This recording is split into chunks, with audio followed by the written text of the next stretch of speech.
doesn't have the perspective that I wish for. When I say perspective, I mean, think of a three-dimensional piece of art where you could have the voice here and you could have the other instruments here. And I feel like I am listening in a way to a two-dimensional piece, something that everything has been printed flat. And I wish for that three-dimensional element because I feel like it could be even better than it is with just that tweaked a bit.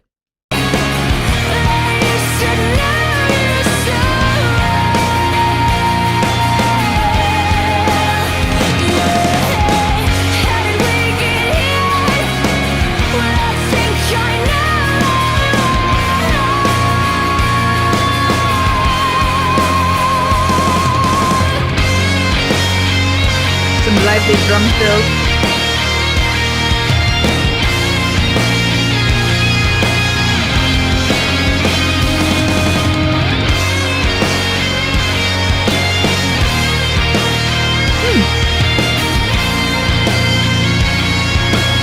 That's nice.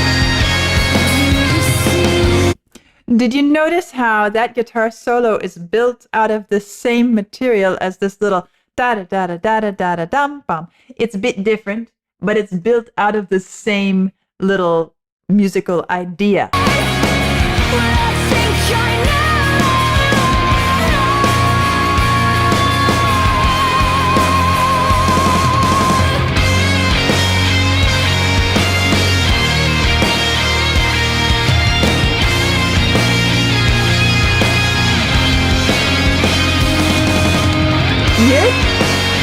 Here it is again.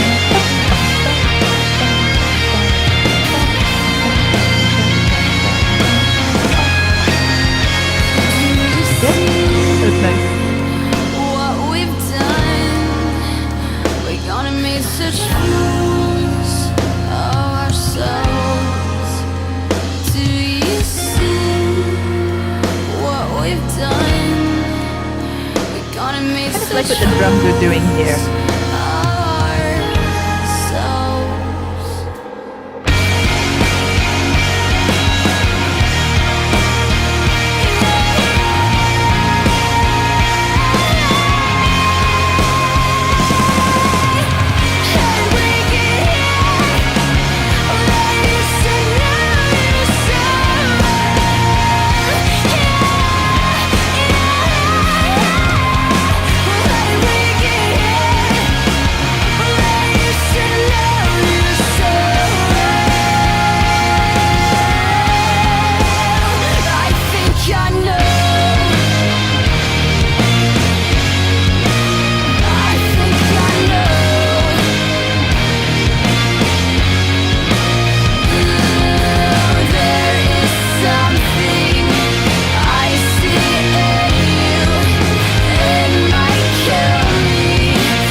Certainly not a soundtrack sounding song. It stands on its own 2 feet. That is true.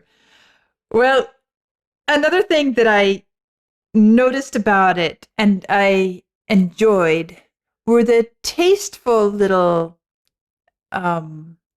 points at which harmony was, the voices harmonized, and it enhanced the vocal part very nicely.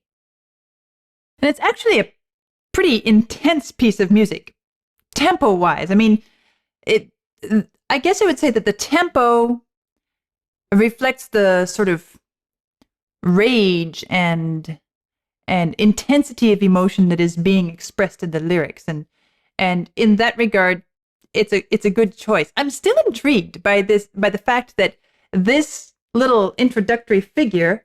Let's see, it goes something like this.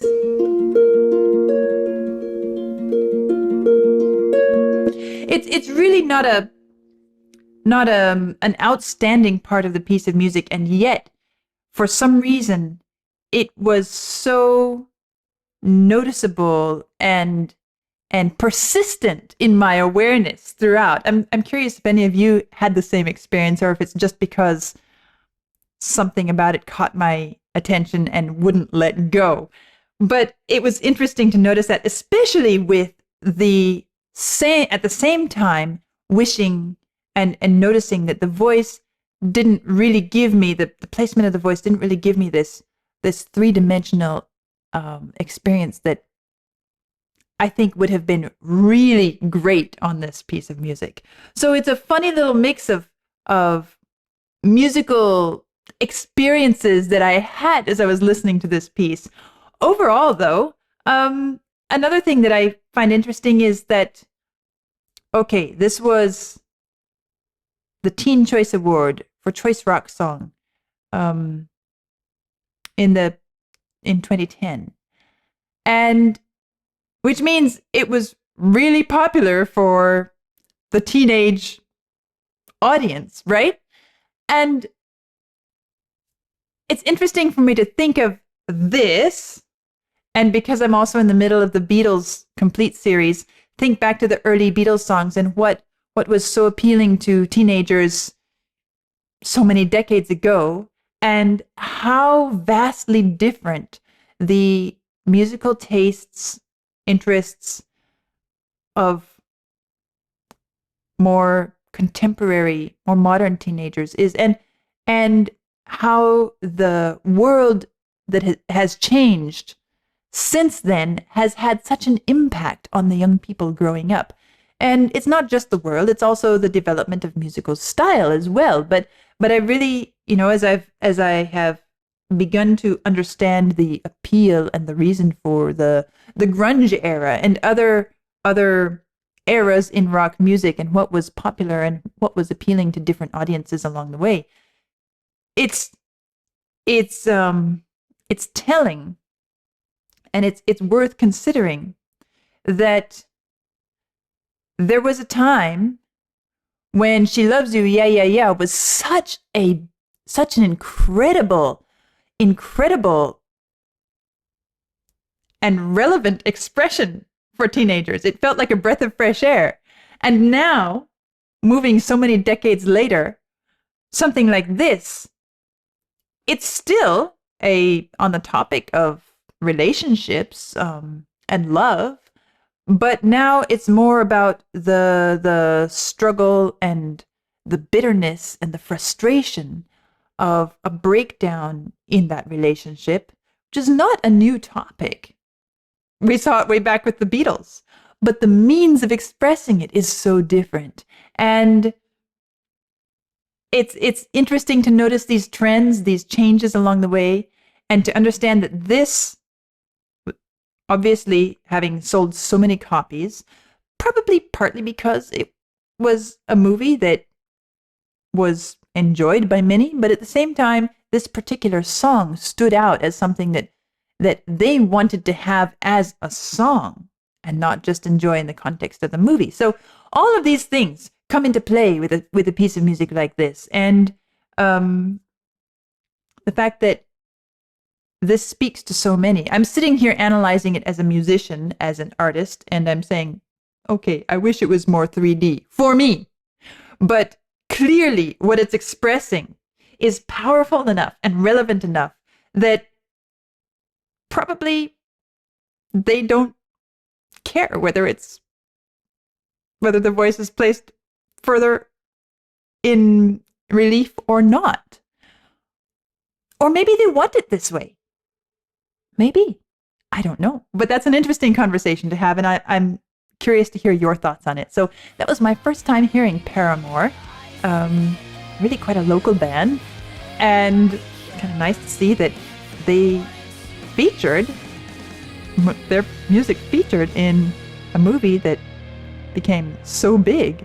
And that was the song Decode. I'll see you soon.